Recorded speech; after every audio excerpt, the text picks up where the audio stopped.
तो hello everyone, आज हम एक्सप्लेन करने वाले हैं स्वॉर्ड स्टार के एपिसोड 188 के प्रीव्यू को पूरी डिटेल में, जहां पर कि ल्यू फेंग के साथ जो लड़की होती है शायद वो खत्म होने वाली है और यहाँ पर जो 3 बंदे होते हैं जो कि उसको खत्म कर रहे थे उनके बीच में और ल्यू फेंग की टीम की जो रेस लगी हुई होती है एक ट्रेजर को लेने के लिए जिसकी वैल्यू बहुत ज्यादा इमेंस है। लेकिन ये जो सामने बंदे हैं ये ऑलरेडी बहुत ज्यादा पावरफुल हैं। एक तो इसमें बिल्कुल पीक लेवल पर हैगा पिनेकल एम्परर के, तो क्या यहाँ पर ल्यू फेंग का सामना कर पाएगा और किसी को भी वो बचा पाएगा? सब मारे जाएंगे, वो देखते हैं। 6 पावरफुल जो वॉरियर्स है इसमें कि ल्यू फेंग था, नाइट एम्परर, पियर्सिंग टाइगर, वो एंटर करते हैं मिस्टीरियस टावर में ट्रेजर की सर्च के लिए।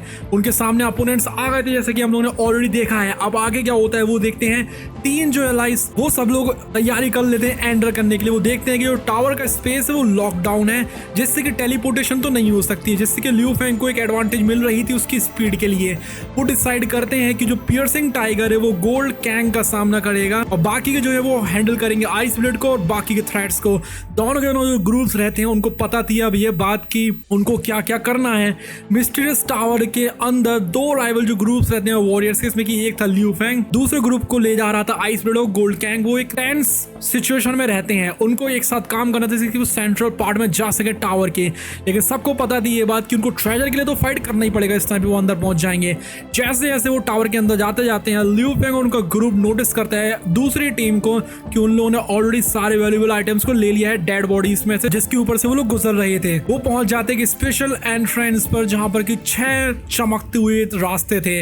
मेन डोर को खोलने के लिए हर एक जो वॉरियर रहता है 6 में से उनको अलग अलग रास्तों पर जाना पड़ेगा और स्पेशल चार्म को वहां पर प्लेस करना पड़ेगा जो कि उनको पहले मिला था। ल्यू फेंग और उसके जो साथी रहते हैं वो यहाँ पर सतर्क थे लेकिन कॉन्फिडेंट भी थे और वो सारे के सारे सक्सेसफुल हो गए थे अपने चार्म्स को प्लेस करने के लिए, जिससे कि जो एंट्रेंस रहता है लाइट अप होता है और शेक होना शुरू हो जाता है। उसी दौरान एक हिडन गॉड कंट्री में एक AI पपेट जो रहता है वो रिपोर्ट करता है कि यहाँ पर इन्वेजन कर रहे हैं कुछ बंदे। एक वॉरियर जो रहता है गोल्डन कलर के कपड़ों में उसको वो AI कर रही थी शिकायत। जो मास्टर रहते हैं इसको देखकर थ्रिल हो जाते हैं, उनको गुस्सा नहीं आ रहा था क्योंकि जो इंट्रूडर्स रहते हैं वो साथ में लाए थे 6 टैलिस्मैन्स जो कि उनके लोगों ने खो दिए थे। वॉरियर्स इकट्ठा हो जाते हैं और वो इकट्ठा कर लेते हैं 11 और अदर एम्परर्स को हर एक रेस में से। सारे के सारों के अंदर भरे हुए थे आंसू और एक्साइटमेंट। वो हाइड कर रहे थे टाइम से और खुद के कोई भी ट्रेजर को एक्सेस नहीं कर पा रहे थे बिना किसी टैलिस्मैन के। जो इन्वेडर्स रहते हैं फाइनली उनको अपॉर्चुनिटी दे रहे थे इससे कि उनको ट्रेजर मिल सके। इस एंशिएंट ट्रेजेडी के दौरान जो यानजी पीपल रहते हैं उन्होंने डिस्ट्रीब्यूट करे थे ट्रेजर्स को 10,000 टीम को, लेकिन जो सिर्फ 100 रहती है उन्हीं के पास इनहेरिटेंस टीम्स थी जिनमें कि पावरफुल लीडर्स थे और ट्रेजर थे। अब जो भी और ल्यू फेंग और उसका ग्रुप आ गया था इस स्पेशल टावर में। एक हिडन कंट्रोल रूम था यहाँ पर कि 12 सर्वाइविंग यानजी एम्परर्स थे जिनमें कि लीडर भी था, गॉड मास्टर था, एक एल्डर था जो कि ल्यू फेंग के ग्रुप को स्क्रीन के ऊपर देख रहे थे। जो एल्डर रहता है वो सतर्क था, वो बहुत ज्यादा दिमागदार वॉरियर था जिसका नाम था क्यू चीका, जिसको रियलाइज होता है कि जो इन्वेडर्स रहते हैं वो अलग अलग ग्रुप से और राइवल कैंप से आ रहे हैं। वो डिसाइड करता है कि उनमें से 8 जो बंदे हैं 12 में से वो सेफ हेवन पर चले जाएंगे क्योंकि वो इतने ज्यादा स्ट्रॉन्ग है नहीं जिससे कि वो फाइट कर सके। सिर्फ 4 जो रहते हैं 2 पिनेकल 2 एम्परर लेवल के वो यहाँ पर रुकेंगे। जो एल्डर रहता है क्लेवर प्लान को बनाता है, वो रिवील करता है कि जो कोर एरिया है उसमें 3 रूम्स हैं, 2 में ट्रेजर्स हैं और एक में उनकी रेस का प्रीशियस नॉलेज और टेक्निक। उनका मेन गोल था इनहेरिटेंस रूम को सिक्योर करना इससे कि रेसेस के फ्यूचर को बचा सकें।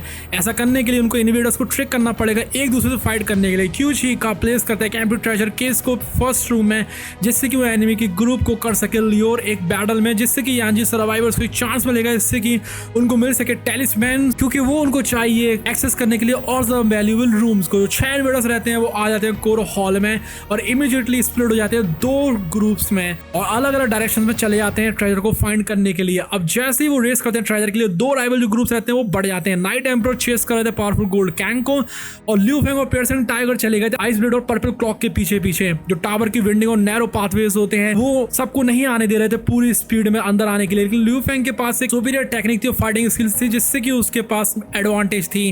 वो क्विकली लीव कर देता है पियर्सिंग टाइगर को पीछे और चला जाता है आइस ब्लेड और पर्पल क्लॉक को पकड़ने के लिए। वो अपनी पावरफुल विंग्स और आर्मर का इस्तेमाल करता है। ल्यू फेंग आराम से डॉज कर लेता है, विद स्टैंड कर लेता है अटैक्स को पर्पल क्लॉक से।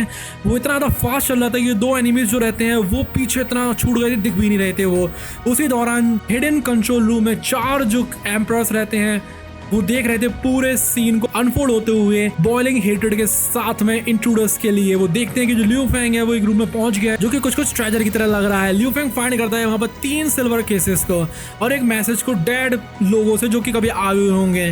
वो क्लेम करता है कि जो केसेस है उसमें बहुत सारे ट्रेजर्स हैं और सिर्फ उनकी रेस के ही बंदे उनको ओपन कर सकते हैं। वो क्विकली ग्रैब करता है केस को, डिसाइड करता है कि उसको कैसे ओपन करना है। अब जैसे ही आइस ब्लेड और पर्पल क्लॉक आते हैं उनमें गुस्सा बढ़ जाता है। आइस ब्लेड चिल्लाता है, अलर्ट करता है गोल्ड कैंग को कि लियू फेंग उसको ट्रेजर मिल गया है और अब यहाँ पर असली बैटल शुरू हो जाती है। अब कंट्रोल रूम के अंदर 4 जो बंदे रहते हैं जिनके हेड थे क्यूची का, वो नर्वसली देख रहे थे इन्वेडर्स को फाइट करते हुए। वो होप करते हैं कि वो उनकी स्ट्रेंथ और वीकनेस के बारे में उनको फाइट करते हुए देखकर जान जाएंगे। वो तैयार हो जाते हैं मरने के लिए अगर उनको ट्रेजर लेने पड़े उसके लिए। अब फर्स्ट ट्रेजर रूम में लियू फेंग के सामने आ जाते हैं आइस ब्लेड और पर्पल क्लॉक। लियू फेंग इस्तेमाल करता है अपनी प्लांट लाइफ फॉर्म को जो कि क्लाउड कॉन्टैक्ट वाइन, जिससे कि वो स्लो कर सके उनको। हालांकि एक टफ फाइट थी लेकिन फिर भी जो वाइन रहती है वो होल्ड करके रखी हुई थी अपने आप को पर्पल क्लॉक के ब्लड डीमन फ्लावर के अगेंस्ट में। लियू फेंग ट्राई करता है रूम में एस्केप करने के लिए लेकिन उसको ब्लॉक कर लेता है आइस ब्लेड। लकली जो पियर्सिंग टाइगर रहता है वो यहाँ पर आ जाता है।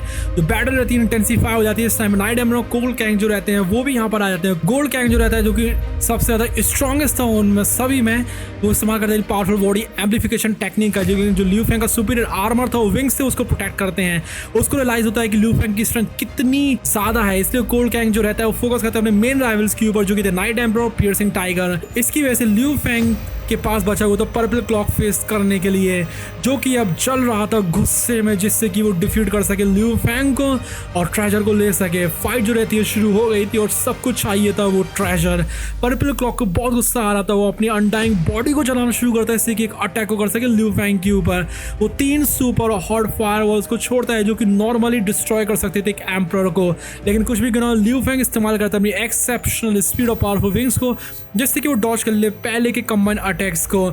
जिस टाइम पर पर्पल क्लॉक जो रहता है वो 3 सेपरेट फायरवॉल्स को छोड़ देता है। लियू फेंग के पास अब कोई भी चॉइस नहीं बची थी डिफेंड करने के अलावा। जो 3 फायरवॉल रहती हैं वो उसमें आकर घलती हैं, उसको वॉल के अगेंस्ट में पिन कर देती हैं, जिससे कि पूरा जो टावर रहता है हिलने लगता है। लेकिन सब लोग शॉक रह जाते हैं इस टाइम। वो देखते हैं कि लियू फेंग को यहाँ पर कोई फर्क ही नहीं पड़ रहा है। उसके जो विंग्स रहते हैं और जो आर्मर रहता है वो फुल फोर्स को उस अटैक की एब्जॉर्ब कर ले रहा है, जिसकी वजह से उसके जो अपोनेंट्स रहते हैं स्टन रह जाते हैं। पियर्सिंग टाइगर जो नाइट एम्परर रहता है वो भी देखकर इसको बहुत ज्यादा हैरान हो जाते हैं। उसी दौरान एनिमी ग्रुप रहता है जिसके हेड थे गोल्ड कैंग, उनको गुस्सा आ जाता है। उनको रियलाइज होता है कि जो पर्पल क्लॉक और आइस ब्लेड है वो यूजलेस है लियू फेंग के इनक्रेडिबल डिफेंस के अगेंस्ट में। इसलिए जो गोल्ड कैंग रहता है डिसाइड करता है कि वो पूरी तरीके से उसके अगेंस्ट में जाएगा। वो अपनी अनडाइंग बॉडी को जलाना शुरू करता है, इससे कि उसकी पावर बढ़ जाती है कुछ अलग ही लेवल पर। बाकी जो लोग रहते हैं जैसे कि लियू फेंग वो पैनिक होने लगते हैं और यहाँ से भागने की कोशिश करते हैं, लेकिन जो गोल्ड कैंग रहता है वो कुछ ज्यादा खतरनाक था। वो हाल के हाल अटैक कर देता है नाइट एम्परर के ऊपर और उसकी बॉडी को एक ही पंच में डिस्ट्रॉय कर देता है। जो नाइट एम्परर रहता है उसकी आधी अनडाइंग बॉडी तो जा चुकी थी, इसलिए वो फेस करता है एक चॉइस को कि यहाँ पर खुद को डिस्ट्रॉय कर दे या फिर गोल्ड कैंग के हाथों तो डिस्ट्रॉय हो जाए। इसलिए वो चूज करता है कि वो खुद ही को सेल्फ डिस्ट्रॉय करेगा, जिससे कि यहाँ पर एक एक्सप्लोजन बनता है, जिससे कि यहाँ पर सिर्फ वो खुद ही नहीं मरता है बल्कि उसके जो एनिमीज रहते हैं वो भी मर जाते हैं, जो कि थे आइस ब्लेड। एक्सप्लोजन यहाँ पर पर्पल क्लॉक और पियर्सिंग टाइगर को भी डैमेज करता है, जो कि यहाँ पर सर्वाइव करने में मैनेज कर जाते हैं। पावरफुल ब्लास्ट की वजह से इस टावर के इंटरनल स्ट्रक्चर को भी नुकसान पहुंचा था। सारे लोग जैसे रिकवर होते हैं वो एक्सेस करते हैं न्यू सिचुएशन को। पियर्सिंग टाइगर को बहुत ज्यादा कसके गुस्सा आ रहा था क्योंकि यहाँ पर उसने अपने फ्रेंड को जो कि है नाइट एम्परर उसको खो दिया है, लेकिन उसको पता थी ये बात कि ह्यूमन होने के नाते नाइट एम्परर को रिवाइव कर सकता है एक यूनिवर्स मास्टर, लेकिन ये कोई ऐसी लग्जरी नहीं है जो कि उसकी खुद की रेसेस के पास में है। जो रिमेनिंग 2 एनिमीज रहते हैं जो कि गोल्ड कैंग और पर्पल क्लॉक, वो क्विकली गैदर हो जाते हैं फॉलन वॉरियर्स आइटम्स के पास में, जिसमें कि नाइट एम्परर की वर्ल्ड रिंग भी थी और वैल्यूएबल टैलिस्मैन्स भी थे। गोल्ड कैंग को गुस्सा आता है, वो ब्लेम करता है पर्पल क्लॉक को कि उनकी प्रॉब्लम की वजह वो है और यहाँ पर सोचता है कि भले ही लॉसेस हो चुके हैं लेकिन फिर भी मुझे ट्रेजर तो चाहिए। वो जाता है लियू फेंग के पास में जो कि इस्तेमाल करता है स्कियोस को यहाँ से भागने के लिए। उसी दौरान पियर्सिंग टाइगर डिसाइड करता है कि वो अवॉइड करेगा पावरफुल गोल्ड कैंग को और एक अलग रास्ते पर जाएगा। उसी दौरान जो 4 सर्वाइविंग एम्परर्स होते हैं जो कि इसको देख रहे थे दूर से, वो हॉरिफाइड हो गए थे इन्वेडर्स को देखते कि वो टैलिस्मैन को ले जा रहे हैं। उनको पता थी ये बात कि उनका सिर्फ एक लौता चांस है इनहेरिटेंस रूम को खोलने के लिए, लेकिन अब वो डेंजर में आ चुके हैं। उनका जो एल्डर रहते हैं वो ऑर्डर करते हैं ग्रुप को कि जल्दी से जाकर एक्शन लो। जैसे लियू फेंग जो रहता है वहां से भागने की कोशिश करता है गोल्ड कैंग से, उन सबको रोक लेता है एक बंदा जिसका नाम क्यूची का है, जो कि ब्लॉक कर देता है टावर के एग्जिट को। जो ग्रुप रहता है जिसमें कि पियर्सिंग टाइगर और पर्पल क्लॉक भी थे, वो शॉक रह गए थे इस चीज को देखकर कि जो वॉरियर हैं वो इस टावर के अंदर ही रह रहे हैं और उनके हर मूव को देख रहे थे। क्यूची का रिवील करता है अपने मास्टर प्लान को। जो ट्रेजर रहता है इसके लिए वो फाइट कर रहे हैं, जो कि 3 सिल्वर केसेस वो फेक हैं। उसने ऑलरेडी एम्प्टीड कर दिया है चेस्ट को बहुत पहले और उनको वहां पर रखा था इससे कि यहाँ पर जो इंट्रूडर्स रहते हैं वो ल्योर होते हुए अंदर आ जाएं। वो उम्मीद कर रहा था कि वो एक दूसरे को मार देंगे इन प्राइजेस के लिए, जिससे कि वो फायदा ले सके उनका। लेकिन जो गोल्ड गैंग रहता है उसने अपनी अनडाइंग बॉडी को ऑलरेडी जला देता है ट्रेजर के लिए। इसके उसको और ज्यादा गुस्सा आता है। क्यूची का एक्सप्लेन करता है कि जो ट्रू सीक्रेट ट्रेजर है उसकी रेस का, जिसमें कि वैल्यूएबल इनहेरिटेंस भी है, वो एक दूसरे रूम में है जो कि सिर्फ और सिर्फ ओपन करी जा सकती है उसकी रेस के मेंबर के द्वारा टेलिस्मैन को इस्तेमाल करके। अब जो इन्वेडर्स रहते हैं उनके पास टेलिस्मैन थे तो उसको पता थी ये बात कि डोर को कैसे खोला जाएगा। उसको यहाँ पर एक डिफिकल्ट चॉइस करनी थी क्योंकि उसको टेलिस्मैन तो चाहिए थे और उसके लिए उसको उन लोगों की जरूरत है। इसलिए वो एक डील को फाइनलाइज करता है कि रियल ट्रेजर जिस टाइम पे मिलेगा उसमें से आधा हिस्सा तुम लोगों को हमें देना पड़ेगा। अब आगे क्या होता है वो देखेंगे हम लोग अगली वाली वीडियो में। उसके लिए कर लीजिए सब्सक्राइब।